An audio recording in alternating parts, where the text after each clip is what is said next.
इतिहास में पहली स्त्री हत्या उसके बेटे ने अपने बाप के कहने पर की। जमदग्नि ने कहा कि वो परशुराम, मैं तुमसे कहता हूं कि तुम अपनी मां का वध करो, और परशुराम ने कर दिया। इस तरह से पुत्र पिता का हुआ और पितृसत्ता आई। और फिर वही बात कि हर सभ्यता के मुहाने पर एक औरत की जली हुई लाश और इंसानों की बिखरी हुई हड्डियां। ये लाश जली नहीं है, जलाई गई है। ये हड्डियां बिखरी नहीं है, बिखेरी गई हैं। ये आग लगी नहीं है, लगाई गई है। ये लड़ाई छिड़ी नहीं है, छेड़ी गई है। लेकिन कविता भी लिखी नहीं है, लिखी गई है।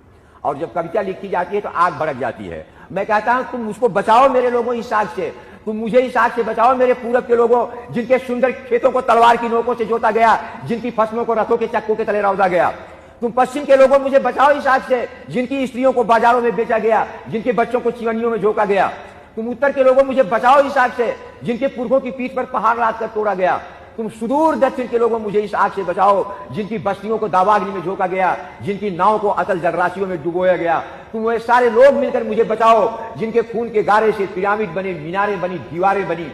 क्योंकि मुझको बचाना उस स्त्री को बचाना है जिसकी लाश मोहनजोदड़ो के तालाब की आखिरी सीढ़ी पर पड़ी है। मुझको बचाना उन इंसानों को बचाना है जिनकी हड्डियां तालाब में बिखरी पड़ी हैं। मुझको बचाना अपने पुरखों को बचाना है। मुझको बचाना अपने बच्चों को बचाना है। तुम मुझे बचाओ, मैं तुम्हारा कवि।